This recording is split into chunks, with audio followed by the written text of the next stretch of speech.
Nós estamos aqui com Vera Dantas, em Fortaleza, no campus da Universidade Estadual do Ceará. E ela está mostrando para a gente o espaço Ecobe, que é um espaço de promoção da saúde, de inovação científica, artística, cultural, e onde eles vêm desenvolvendo modelos novos de atenção à saúde com grande sucesso. E a pergunta que não quer calar é: Vera, como é que começou essa história? Porque a gente olha para você hoje e vê uma médica que trabalha a saúde da família, que trabalha a atenção em saúde, que pesquisa, que investiga academicamente esses temas. E a gente pensa logo, né? Não é uma médica comum, não é uma médica média, né? Ela é uma médica excepcional. Por que você ficou essa médica excepcional, né? Essa médica diferente, que na verdade não é tão diferente assim, né? Quando a gente olha para a história da medicina e olha para a medicina eterna e não a medicina moderna. Como é que aconteceu isso? Conta pra gente. Então, na realidade, eu sou filha de um trabalhador rural. Eu me criei na zona rural, me criei no meio do mato, né? E vivendo todas as dores e as delícias de viver no mato, né? E quando e com muita dificuldade, estudei na escola pública e entrei na universidade. E ainda na universidade, para mim, uma coisa que tinha muito clara, sempre teve para mim, é que eu fui uma privilegiada em relação, por exemplo, fui a primeira pessoa da minha cidade a entrar no curso de medicina, que sou de uma cidade pequenininha do interior, né? Então, qual o nome da cidade? Carnaúba dos Dantas, né? Porque era na realidade um sítio de uma família que foi crescendo, então lá todo mundo é parente, é uma cidade que tem a arte muito forte, a música muito forte, né? Então, e a cultura indígena muito forte. Eu cresci nesse processo e cresci sempre com essa perspectiva. Então, quando eu entrei na faculdade, eu já comecei a ter acesso a algumas coisas. Uma delas foi a homeopatia, que eu comecei a estudar e comecei a trabalhar com a homeopatia junto com outros companheiros numa área periférica de Natal, né? A gente saía, me lembro na época, com umas caixas cheias de vidro com água destilada, que a gente conseguia por uma articulação com o professor da faculdade de farmácia, e a gente ia para essa área periférica, onde era uma área vinculada à Igreja Católica, que tinha uns ambulatórios que eram articulados pela Pró-Reitoria de Extensão, e a gente ia para lá atender com homeopatia ali na periferia, né? E a outra experiência foi um projeto chamado Bolsa Trabalho Arte, que era um projeto que você apresentava uma proposta de pesquisa na área antropológica, e eu comecei a trabalhar, o meu sonho era trabalhar com essa coisa das plantas medicinais, porque eu cresci vendo minha mãe cuidar da gente com isso. E eu comecei com uma experiência chamada Medicina Popular nas Feiras Livres, que eu fui conhecendo os raizeiros que estavam nas feiras, as plantas. Depois fui trabalhar com os curadores, né? E depois fui trabalhar com os terreiros de Umbanda e Candomblé. Umbanda porque em Natal não tinha muito Candomblé, né? E eu terminei sendo envolvida num projeto de pesquisa de uma antropóloga argentina chamada Vicenta Alba Lauri, que foi estudar isso, eu fui pesquisadora auxiliar. E aí, quando eu me formei, terminei meu curso de especialização em homeopatia, fui para o interior, né, para trabalhar numa cidade do interior. E ao chegar, primeiro fui para uma cidadezinha pequena. Quando eu cheguei nessa cidadezinha, que eu fiquei mais ou menos 3 meses, quando era à noite, minha casa enchia de criança. Eu tinha 2 filhos pequenos, né? E eu comecei a brincar de teatro com esses meninos, porque eu sempre gostei de teatro, sempre fiz drama quando era pequena, brincava de circo. E aí eu comecei a brincar de teatro com meus filhos e outros meninos para brincar. E daqui a pouco a gente começou a ver que os meninos adoravam, e daqui a pouco a gente estava brincando de aprender a escovar o dente, de aprender. E ali fui mexendo com o teatro. Quando eu chego em outra cidade, e nessa cidade eu fiquei muito pouco tempo, e nessa outra sim, ao chegar nessa cidade, era uma cidade no alto de uma serra, uma cidade que a cidade mais próxima, o acesso era por estrada carroçável, descendo essa serra. E nesse mês que eu cheguei na cidade, morreram 25 crianças de diarreia. Eu digo que bateu o sino da igreja 25 vezes inexoravelmente. E eu, naquela época, começando as experiências de trabalhar com soro oral, eu fazendo o esquema todo de distribuir o soro oral, né? A gente tinha dificuldade de medicamento, mas aí eu fui me lembrando das coisas que eu sabia de alimentação, por conta da homeopatia, e fui tentando, mas era muita história, era uma cidade predominantemente rural, e aí eu disse, eu sozinha não dou conta disso. E fui buscar e fiquei sabendo que o Sindicato Rural, a EMATER, que cuidava da extensão rural, e a Secretaria de Educação e a igreja se juntavam para discutir o que podiam fazer juntos. E eu fui naquela reunião. E naquela reunião eu descobri que 80% da cidade era rural, 80% do município era população rural, que a EMATER estava semanalmente nas casas e fazia reunião com a dona de casa, que tinha um grupo de jovens forte da igreja e que tinham alguns professores, algumas professoras da escola que gostavam de brincar de drama. E que o secretário-geral do sindicato era um repentista. E olhando para todas essas potências, nós montamos, o repentista montou um cordel, falando da diarreia, falando do soro oral. Nós montamos isso com o grupo de jovens e com essas professoras e fomos com o pessoal da EMATER para a zona rural apresentar o espetáculo e discutir como é que se podia trabalhar para reduzir aquela mortandade. E aí no sábado, reunião do Sindicato Rural virou tema da discussão. E daqui a pouco os professores, a secretária de Educação decidiu que ia fazer um curso para os professores, para trabalhar não só a diarreia, mas para discutir essas coisas da saúde que os professores, a maioria na zona rural, tinha muita dificuldade.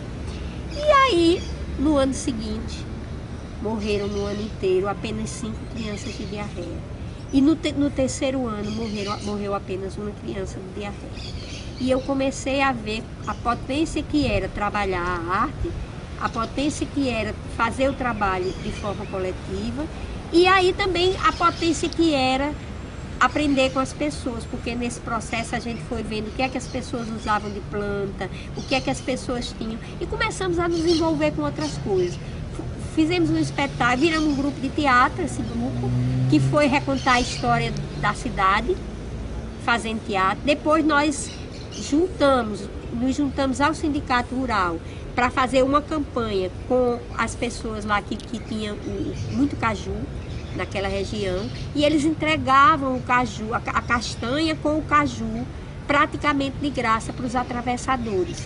E nós fizemos na época um espetáculo de teatro, fomos para cima de caminhão para discutir que os trabalhadores não entregassem o caju, guardassem a castanha que podia esperar, e com o caju a gente podia alimentar os porcos, a gente podia fazer doce, a gente podia fazer carne do caju, e começamos a fazer oficinas junto com a EMATER na cidade inteira. Então assim, passei por muitas outras coisas, mas aqui foi o ponto de partida, ali foi o começo de tudo. E aí dali a gente foi conhecendo outros atores que também se envolviam com essas coisas sociais, e daqui a pouco a gente descobriu que tinha uma experiência numa outra cidade, que na época era administrada pelo PT, chamada Janduís, e que tinha um maluco lá, artista, poeta, que estava botando as crianças em cima das pedras, que era uma cidade onde tinha muita fome, um sertão mais brabo do que eu morava, e que as crianças estavam subindo nas pedras para fazer teatro, para dizer poesia e para dizer que era possível. Era uma cidade de muita pistolagem, era uma cidade onde os meninos aprendiam a serem matadores. E esse cara disse que era possível essas crianças sonharem com outras coisas.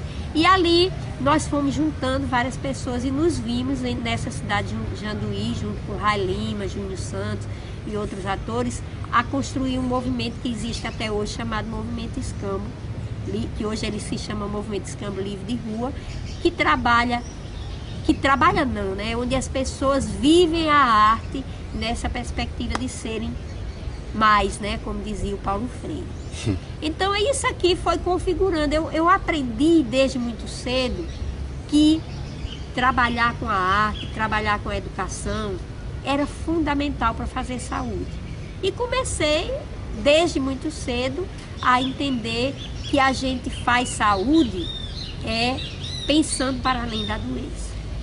E aí isso eu levei para a minha caminhada. E aí fui caminhando. Saí, passei do Rio Grande do Norte, eu vim para o Ceará, passei por uma cidade chamada Quixadá, onde ali eu fiz parte das primeiras equipes de saúde da família do Brasil, e onde a gente também juntou 70 trabalhadores de saúde, motorista de ambulância, enfermeiro, dentista, agente comunitário, para montar um espetáculo que era assim, o título do espetáculo era Em Cima da Bucha com Saúde e Felicidade, né? E foi uma coisa maravilhosa, porque nós fomos para a rua com 75 pessoas, com a banda de música da cidade atrás e com os pacientes do CAPS, do Centro de Atenção Psicossocial, como atores importantes disso, né? Então, foi outro momento, assim, importantíssimo. Daí fui para a Bahia. Aí, na Bahia, a gente descobriu que era muito importante se articular com a campanha pela educação, porque as pessoas, tinha muitos analfabetos de todas as formas, né? Os analfabetos da leitura escrita, e tinham também pessoas vivendo há muitos anos sob o jugo de uma força política muito conservadora e muito ditadora, né? Que era na época a força política do ACM, né? E aquele grupo que estava começando a dirigir a cidade foi para além dos partidos, se juntou todos os outros partidos para dizer que podia levar as pessoas para trabalhar de uma forma diferente. E nós nos vimos envolvendo o reizado, que era uma coisa importante de lá, para discutir que era importante todo mundo na escola, né? E isso era saúde, né? Depois aí eu voltei para o Ceará e fui para uma cidade chamada Icapuí. E em Icapuí a gente começa a viver uma experiência junto com a saúde da família, onde era possível juntar saúde e cultura para que as pessoas, olhando para o seu corpo, aprendendo a conhecer e a cuidar do seu corpo, poderem ser gestoras da sua saúde e da sua vida. E como dizia uma senhora, Dona Vilani, uma moradora da Praia de Barreiras, onde morava também esse companheiro Raima, foi junto com ele que a gente puxou essa experiência com o então secretário de Saúde, Alcides Miranda. A Dona Vilani dizia, conhecer e cuidar do corpo para conhecer e cuidar do mundo. Então foi com essa caminhada que eu cheguei a Fortaleza e que aqui a gente começou a perceber que era possível movimentos diferentes, experiências diferentes se juntarem para compartilhar seus saberes. E essa foi a experiência da ANEPS, que existe até hoje, que gerou isso aqui e que hoje dialoga com a Secretaria Municipal de Saúde de Fortaleza, com a ideia de um sistema de saúde escola que incorpora a educação popular, que é a experiência dos Cirambos da Vida. Maravilha. Uma pergunta. Na sua visão, na sua opinião, qual o principal desafio que nós temos que superar? Nós médicos, nós cidadãos, nós cientistas, né, no nosso país hoje? Eu acho que um primeiro desafio é o da formação. E o segundo desafio é o da reflexão sobre a realidade. E para mim, assim, para que a gente possa mudar as práticas de saúde, para que a gente possa pensar uma realidade onde as pessoas possam ser felizes, possam viver bem, né, com a tão falada qualidade de vida, é preciso que a nossa formação vá para além do objetivo, do cartesiano, vá para além do físico, que ela possa ser uma educação que contemple como eu aprendi com os povos indígenas, por onde eu passei também nessa vinda, onde a espiritualidade, onde a saúde, a espiritualidade, a luta, tudo faz parte da formação, né? E onde a gente possa pensar que ninguém sabe tudo.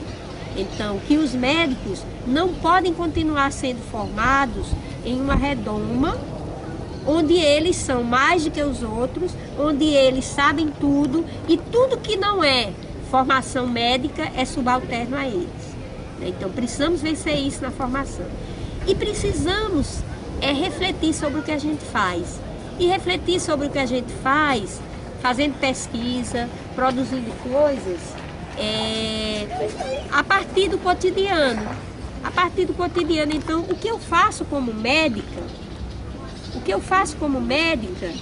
seja atendendo, seja aplicando um reiki aqui, seja passando um remédio homeopático, seja passando um fitoterápico, seja conversando com as pessoas, seja mobilizando as pessoas na comunidade para buscarem os seus direitos, tudo isso que eu faço precisa ser sistematizado, mas eu, enquanto protagonista disso, preciso produzir essa sistematização. Enquanto a ciência continuar sendo feita pelos doutores que estão dentro das caixinhas, dentro das academias, e aí eu acho que essa universidade, ela não é ela como um todo, mas alguns aqui começam a se abrir para essa possibilidade, aí a gente vai produzindo outras coisas. E finalmente eu acho que tem uma coisa, que tudo isso, cuidado, ciência, precisa ser feito com prazer, precisa ajudar as pessoas a fazerem o que disse aquele filósofo chamado Spinoza,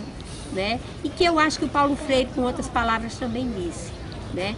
Precisa que as pessoas despertem para as suas paixões alegres, né? Precisa que as pessoas despertem o seu esforço de viver, a sua alegria de viver, de existir, de produzir coisas, de criar. Então, quando a pesquisa, quando o trabalho e quando a formação conseguirem levar as pessoas para isso, com certeza nós teremos outros profissionais nessa vida. Sejam eles médicos, sejam eles profissionais todos do campo da saúde, que se eu esquecer algum aí dá, eu estou falando médico porque eu sou parte desse lugar, né? Mas sejam também os profissionais das outras áreas, os professores, os administradores, né? Os gestores. Quer dizer, quando as pessoas incorporarem essa amorosidade, essa alegria, esse prazer de criar coisas, aí nós vamos ter outro mundo. Aí não tem lugar para violência, não tem lugar para opressão, né? Porque quando eu sou mais, eu não preciso oprimir ninguém. Porque tem lugar para todos. O sol nasceu para todos e gente nasceu foi para brilhar, né? Lindo, Verinha. Essa é Vera Dantas, trazendo a sua evidência histórica, científica, esmagadora de que cultura e saúde, promoção da saúde, arte e ciência. Vamos em frente. Obrigado, Verinha. Obrigado, minha mestra.